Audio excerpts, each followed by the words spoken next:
بەردەوامی ئۆپراسیۆنەکان بۆ ڕوبەڕوونەوەی چەکدارانی داعش ئەم پرسە گفتوگۆکەین لەگەڵ بەڕێز لیوا عەبدولخالق تەڵعات نوێنەری حکوومەتی هەرێمی کوردستان لە فەرماندەی ئۆپراسیۆنە هاوبەشەکانی عێراق.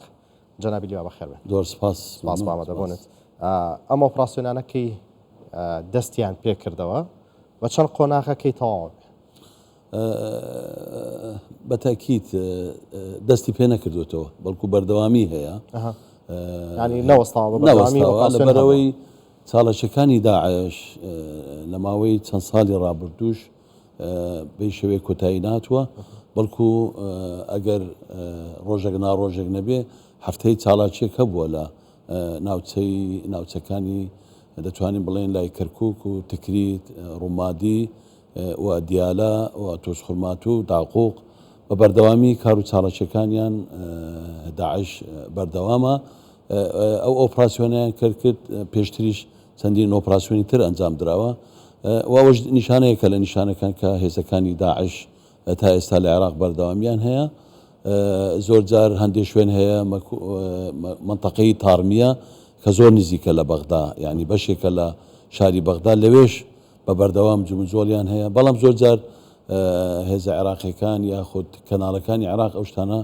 زۆر بڵاو ناکەنەوە کەچی بەڵام بەردەوام داعش لە کار و چاڵەچەکان بەردەوامن. ئەو بەردەوامی ئۆپراسیۆکانی ترە کە هێزەکانی عێراق ناوە بەناوە دێکەنە سەر هێزەکانی داعش، لەبەرەوەی دەتوانین بڵێن داعش ئێستاش بەردەوامی هەیە چ لەوەی لە وادی ثەرثار، لە حەمرین،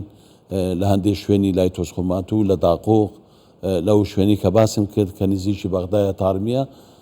چاڵەچەکان بەردەوامن. بۆیە ئەو ئۆپراسیۆنەش کە کردیان دوای ئەوەی کە کۆمەڵێک زانیاری دەستیان گەیشت توانێن ئەو ئۆپراسیۆنە ئەنجام دەن و زیاتر 6 تا 10 چەکداری داعش لەوێ کوژراوە. بەڵێ ئەگەر کاری لیوا هاوبەشەکان زووتر بخراتە سەرکار و بچوناتە خزمەتەوە ناتوان ڕابگرفتە زووتر چارەسەر بێت؟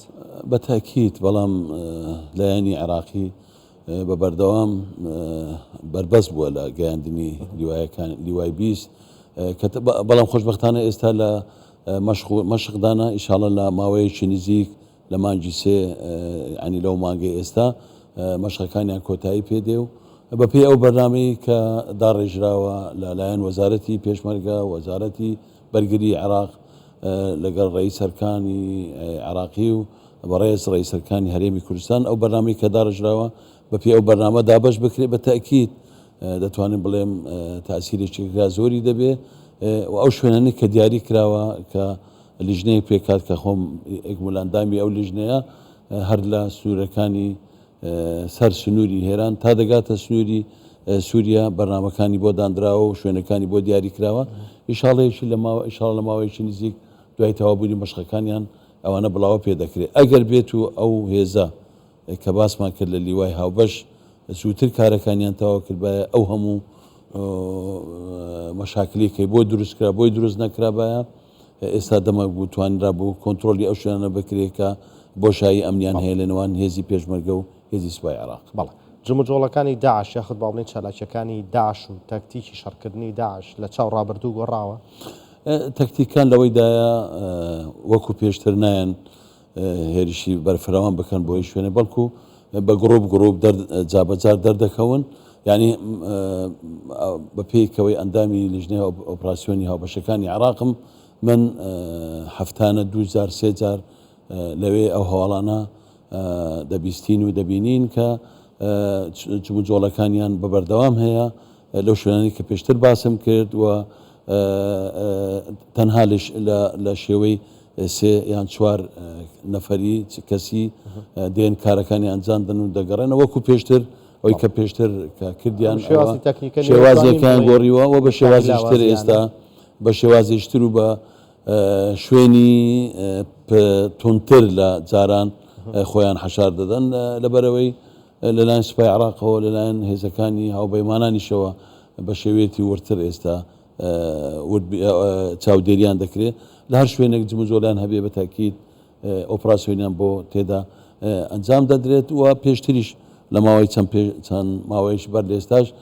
ئۆپراسیۆنێکی هاوبەش لە نێوان هێزی پێشمەرگە و سوپای عێراق لە قەرەچووق و لە چەندین شوێنی تری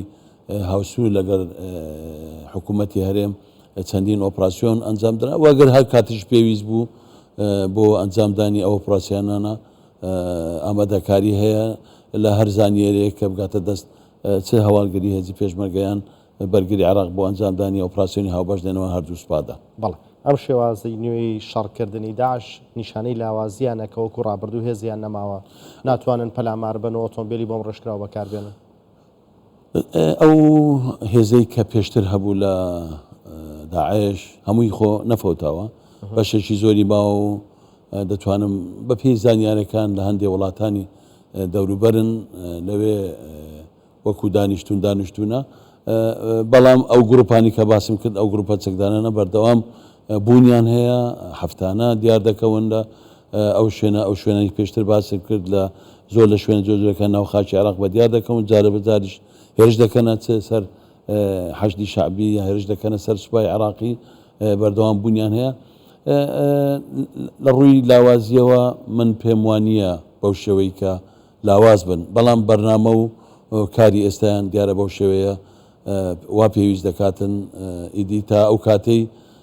ئەوەی کە گرنگە لێرە باسیکەنەوەیە کە کۆتایی نهاتووە و بەردەوامیان هەیە هەر کاتێک پێویست بی دەتوانن چاڵاکیان بگەڕێنەوە بۆیە تا ئێستا هیچ هێزێک و هیچ لایەنێک لە چ سوپای عێراقی چ حەشدی شعبی لە عێراق ناتوانێت ئەو بڕیارەتدا بڵێ داعش لە عێراق کۆتایی پێهاتووە هیچ کێشەمان نەماوە بەڵکو بە بەردەوام چاڵاکیەکانیان هەیە و بەڵام بە شێوەیەکی نهێنی زۆرجار بڵاو ناکرێتەوە دیاری ناکرێت یان وا پیشان نادرێت لە زۆربەی کەناڵەکانی عێراقی یان لە دەستگا ئەمنیەکانی عێراق بڵاوی ناکەنە بەڵام هەبوونیان هەیە چاڵاکییان هەیە جموجۆلیان لە زۆربەی ئەو شوێنانی کە باسم کرد هەیە. بەڵێ ئەنجامدانی ئۆپراسیۆنانە تا چەند وای کردووە جموجۆڵەکانیان سنووردارتر و کەمتر بێت. ئۆپراسیۆنەکان یەک شتی زۆر گرکە هیچ ئۆپراسیۆنێکی چ ئەوەی هاوبەش لە نێوان سوپای عێراق و هێزی پێشمەرگە ئەنجام دەدرێت ئەوەی سوپای عێراق ئەنجامی دەدا بەبێ هاوکاری هێزی ئاسمانی هاوپەیمانان و تا ئەمریکا ناتوانن سەرکەوتوو بەدەستبێنن. زۆر جار باز لەوە دەکەن کە هێزی ئاسمانی عێراقی هەموو چ هەواڵە زانیارە هەواڵگیریەکانی ئەمریکا و هێزی ئاسمانی ئەمریکا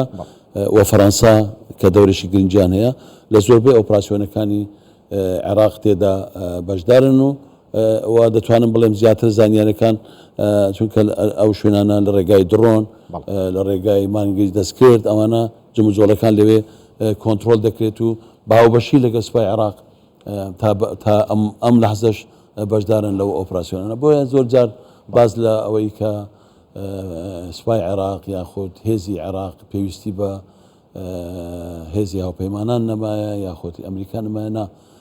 بە تاکید ئەوە زۆر دوورە لە ڕاستی لەبەرەوەی هێشتا ماوە سوپای عێراق بگاتە ئەو قۆناغی پێویستی بە هیچ کەسێ هیچ لایەنێک نەبێ و دیسان دەڵێم تا ئەو لیوای هاوبەشە کە پێشتر خۆزگە زووتر دەست بەکار بایە بەیان تاندرە بایە ئەو شوێنانە کۆنتترۆل بکەن ئەو جموجۆڵان ئێستا هەیە داعش ئەو وەختش سنوورەتر و کەمتر دەبەوە. بەڕێز لیوا عەبدولخاڵق تەڵعات نوێنەری حکوومەتی هەرێمی کوردستان لە فەرماندەی ئۆپراسیۆنە هاوبەشەکانی عێراق لە ستۆدیۆ ئامادە بوویت. سپاس. زۆر سپاس.